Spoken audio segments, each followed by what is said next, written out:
And we can also talk to Dr. Catherine Haddon, Senior Fellow at the Institute for Government. Thank you, Catherine, for being with us as well. Just talk to us about the process of these cabinet appointments. It's an extraordinary sort of circus in some ways. Well, certainly it is for the journalists out here as we wait to see what's happening. But the appointments are coming thick and fast, very quick. And also a sort of stability, isn't there, as we've been reflecting, in that quite a few of the top jobs are going to people who were in those top jobs under Liz Truss.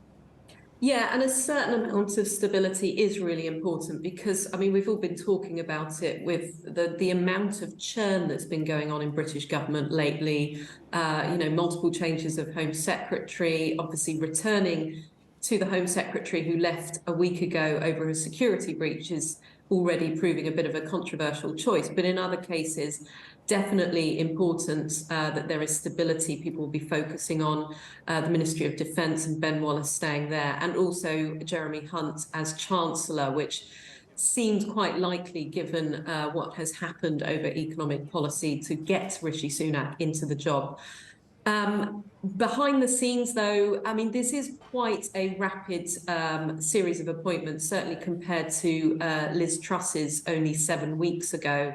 It suggests that Sunak is focusing a lot of his attention on this at the moment, because when you become Prime Minister, there's all kinds of meetings that you have to have with your aides, with officials, starting to deal with the business of government. There is so much going on around the world as well as in the country at the moment.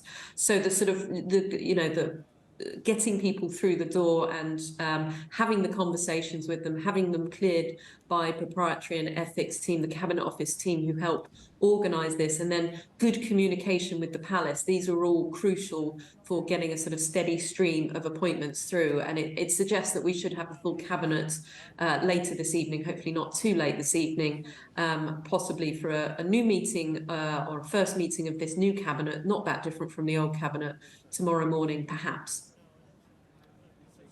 Presumably, though, Catherine, any new Prime Minister, I mean, they're not just starting with a blank sheet of paper when they draw up a cabinet and all the government ministerial appointments. I mean, they've got these appointments in mind and have had them in mind for quite some time. They will have done. I think, I mean, it's worth remembering, obviously, Rishi Sunak running the campaign earlier in the summer would have been at some point thinking through, if he had got through, what appointments would he want to make.